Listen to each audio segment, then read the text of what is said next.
समस्त press Lord आसतु आज जीवंत प्रतिज्ञायुक्त वाक्य मैंने देखिजा प्रेरित 16 तार 9-10। आउ रात्रि काल पाउल गोटे दर्शन पाइले माकिदोनियार जड़े लोक ठिया होई तांको विनती करी कहुअछि माकिदोनिया को पार होई आसी आम्भमान को उपकार कर।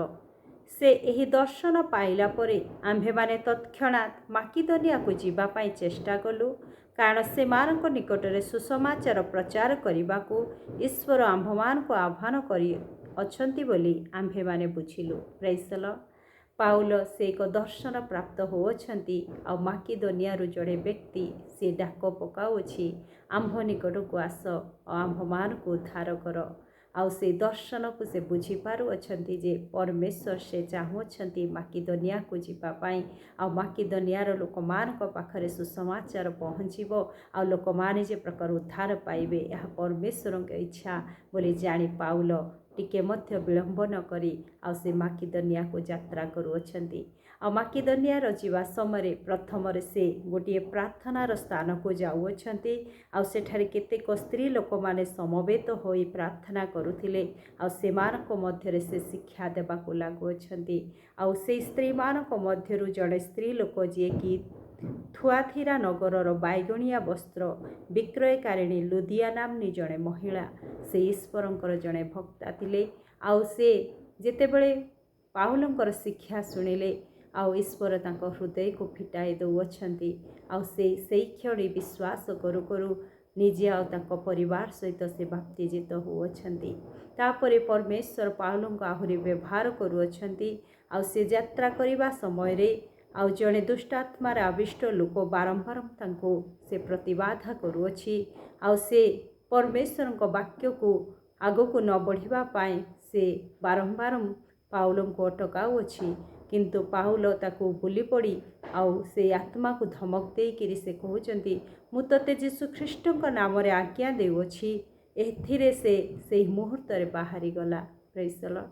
आउ से क्षण दुष्ट आत्मा बाहरी जाउछि। ए प्रकार पाउल परमेश्वर को दर्शन अनुसार परमेश्वर को सुसमाचार को आग को बढ़ाई नउछंती आउ से समय रे आउ अनेक लोक तांको विरुद्ध रे छिड़ा होअछंती आउ से माने कहउछंती एमाने परमेश्वरंकर नाम को आउ से माने गळमाळ करुअछंती आउ से माने तांकर समस्त आय बा लाभर आशा चलीगला बोली से माने पाउल और सिला को धरी छक स्थान रे शासनकर्ता मान निकट टाणी आणुअछंती आउ से समय से शासनकर्ता माने आ पाउल और सिला को कौन करुअछंती वस्त्र काढ़ी से मान को बेत्राघात करिबा पाई आज्ञा दउछंती आउ से मान को बहुत प्रहार कराई कारागार रे निक्षेप करुअछंती।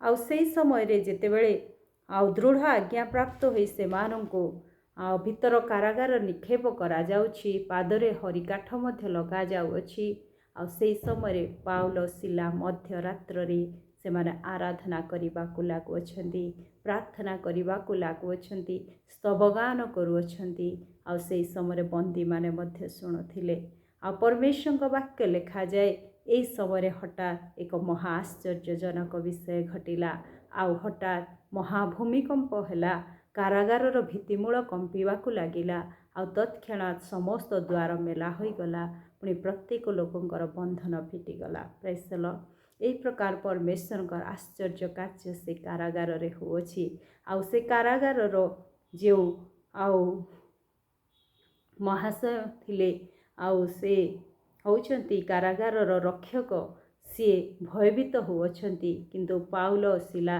तांको कहिले आ तुमे भय कर नाही आउ तुमर कौनसी क्षति कर नाही आउ से क्षणी से पाउल और सिलांको निकट को आसुअछि आउ से बाहरी आसी कहूछि महाशय परित्राण पाइबा निमंते मते कौन करबाको हबो। Praise the Lord. आज से कारारक्षक प्रभुंकर कार्य को देखि विश्वास करुअछि तार आत्मिक चक्षु मध्य खोली जाउछि तार हृदय मध्य खोली जाउछि आ से सांगे सांगे निजको संपूर्ण प्रभुंक ठारे समर्पित करी आ कहूछि महाशय परित्राण पाइबाको कौन करबाको पड़िबो।